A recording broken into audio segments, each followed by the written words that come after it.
topics that they argued over, and the candidates generally agreed, though, that the U.S.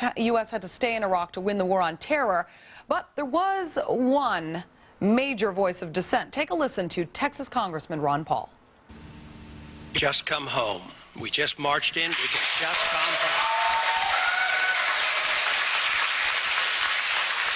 We went in there illegally. We did not declare war. It's lasting way too long. We didn't declare war in Korea or Vietnam. The wars were never really ended. We lose those wars. We're losing this one. We shouldn't be there. We ought to just come home because All right, so some boos and cheers there. We're now joined live by Congressman Paul. Thank you so much, Congressman, for coming on. Thank you. Good to be with you. Just come home. That was your message. You got a big cheer, a few boos. Your fellow candidates obviously disagree with you, saying that it's not a practical solution. Is it?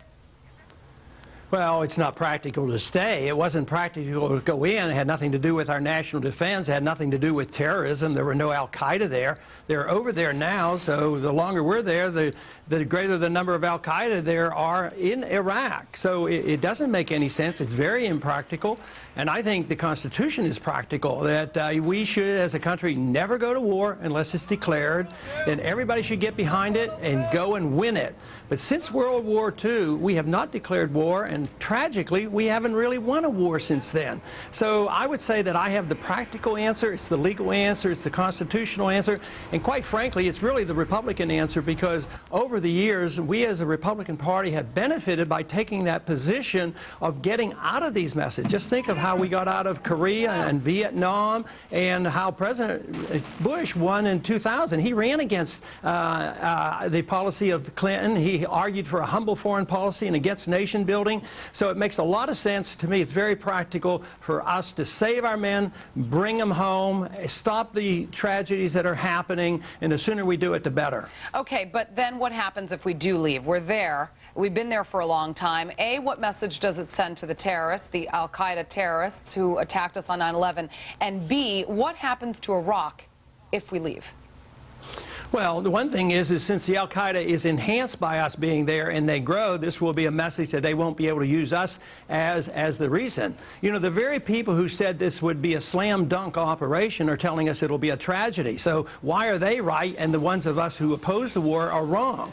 They argued this in Vietnam. I was in the service during that time, and they kept saying there would be a domino effect, and all of East Asia would go communist. It didn't happen. Now we trade with Vietnam, and we're friends with Vietnam. So nobody knows exactly what would happen. It may be much better than we dream, but if we stay, we have our men lost, and it doesn't help us, and we can't even afford it anymore. We can't even fight this war without borrowing money on a daily basis from China. So eventually, this is going to end. I just want it to end when it isn't so bad and it's not so tragic. And the sooner we do it, the better it is for us. All right, if your email, Mark Joannis writes, yes or no, please no bloviating. Do you believe that the 9/11 attack on the World Trade Center was an inside job? Well, the answer is no, if they mean by inside job that our government did, made it happen. No, I don't believe that. Okay, but you did say on Alex Jones's radio show that you believe the U.S. is in great danger of a staged terror attack or a Gulf of Tonkin-style provocation. So do you think that the Bush administration would do something like this to get us into a war, let's say, with Iran?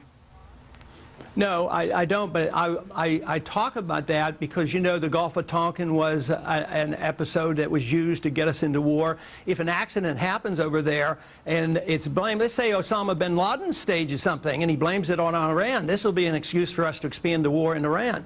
So I think this is very, very dangerous because a lot of people, even, in the Republican Party, are quite willing to use a nuclear first strike on Iran. So I think this is a very, very dangerous situation that we're in.